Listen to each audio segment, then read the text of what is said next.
जय माता दी।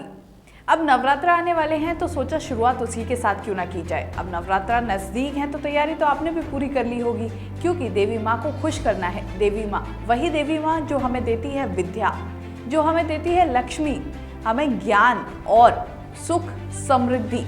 लेकिन एक बात बताइए, जो हाथरस में जिस बेटी के साथ हुआ है वो कौन है? क्या वो देवी स्वरूपा बेटी नहीं है? या फिर बलरामपुर में जो बेटी के साथ हुआ है, क्या वो देवी स्वरूप बेटी नहीं है? अगर है तो खामोश क्यों है सब? और सबसे बड़ी चीज, जब एक हथनी की मौत हुई केरल में, उसके बाद स्मृति ईरानी, उसके बाद मेनका गांधी, सभी मोमबत्ती लेकर बाहर आ गई। लेकिन अब कोई भी नेता, कोई भी महिला नेत्री बाहर निकलने के लिए तैयार नहीं है, बयान देने के लिए तैयार नहीं है, आवाज उठाने के लिए तैयार नहीं है। क्यों? क्योंकि यूपी में बीजेपी की सरकार है। अब आप सोच रहे होंगे कि ये तो राजनीतिकरण है और इस तरह की बातें कर कर राजनीतिकरण हो रहा है। देखिए, सबसे मेन चीज, एक चीज समझने की है कि राजस्थान हो, चाहे यूपी हो, चाहे मध्य प्रदेश हो, लेकिन किसी लड़की के साथ, किसी भी बालिका के साथ, किसी बेटी के साथ अगर गलत हुआ है तो वो भारत की बेटी है और भारत की बेटी के साथ गलत हुआ है। ऐसे में चाहे देश के प्रधानमंत्री हो या राज्यों के मुख्यमंत्री, हर किसी को आवाज उठाने की जरूरत है, हर किसी को अपना पक्ष रखने की जरूरत है, जिससे वो साफ करें कि उनके होते हुए ऐसा क्यों हुआ है। क्योंकि अगर उनके होते हुए ऐसा हो रहा है तो उनके होने का फायदा क्या है? क्यों वोट दिया गया योगी आदित्यनाथ को, जिससे कि वो जो उनका राज्य है उसमें कानून व्यवस्था बनाए रखें? क्या ऐसी कानून व्यवस्था बनाए रखने के लिए उनको वोट दिया गया?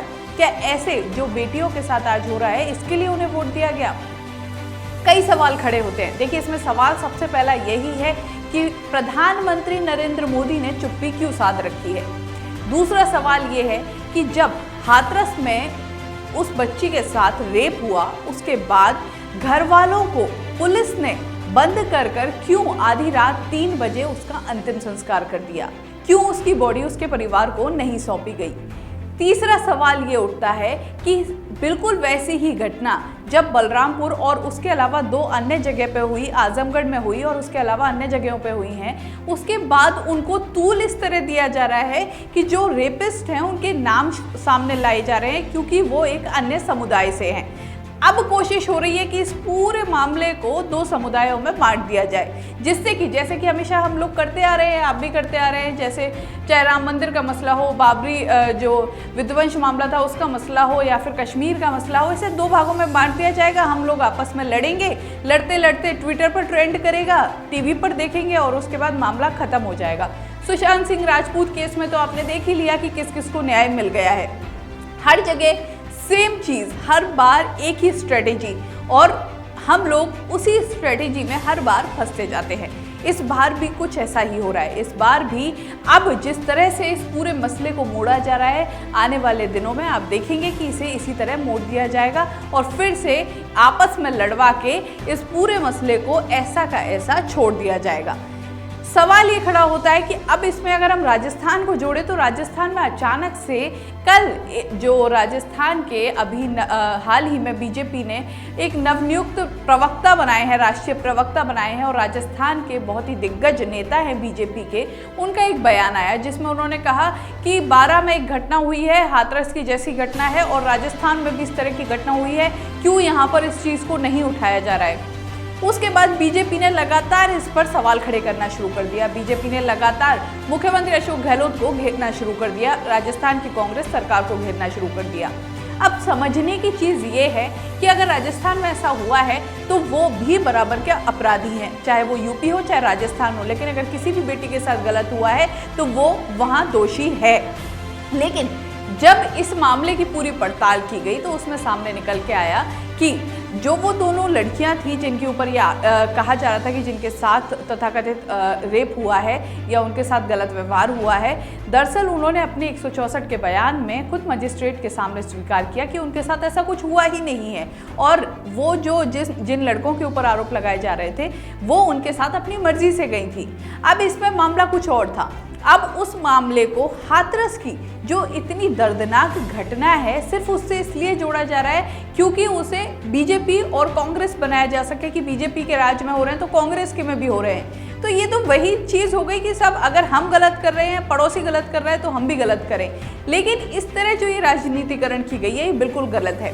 राजस्थान के मुख्यमंत्री अशोक गहलोत ने अपने ट्विटर, अपने फेसबुक पे एक पोस्ट डाली जिस पे उन्होंने इस पूरी घटना का जिक्र किया और बताया कि ऐसे ऐसे 164 के बयान हो चुके हैं और उन लड़कियों ने बिल्कुल भी स्वीकार नहीं किया है। साथ ही उन्होंने ये भी साफ किया कि इस तरह की घटना को हाथरस की घटना से जोड़कर देखना बेहद ही शर्मनाक है।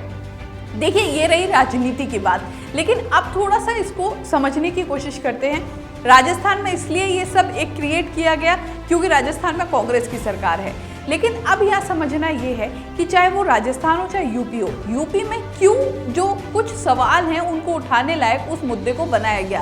पहली बात तो उस बच्ची के साथ रेप क्यों हुआ, दूसरी बात अगर उसके साथ हुआ तो उसे दबाने की, उस बात को छिपाने की कोशिश क्यों की गई, तीसरी चीज़ जब उस बच्ची की जब उसकी डेथ हो गई, जब वो नहीं रही इस दुनिया में, तो उसके बाद उसकी डेड बॉडी परिवार को क्यों नहीं दी गई, रात के अंधेरे में 3 बजे उसका अंतिम संस्कार क्यों कर दिया गया। चौथी चीज़, इस मसले पर जो बीजेपी की बड़ी दिग्गज महिला नेता हैं जो दुहाई देती हैं, जिन्होंने जब एक बयान आया था राहुल गांधी का, जब उन्होंने एक रेप कैपिटल बोला था, उस दौरान बड़ी दुहाई दी थी, बड़े मुद्दे उठाए थे। स्मृति ईरानी, महिला बाल विकास मंत्री, वो खामोश क्यों हैं। मेनका गांधी, जो एक जब हथनी की मौत हुई उसके बाद उन्होंने इस मुद्दे को इतना उठाया, राष्ट्रीय मुद्दा बना दिया, अब उस बेटी के मसले पर चुप क्यों हैं। क्या इनकी राजनीति सिर्फ वोटों तक है?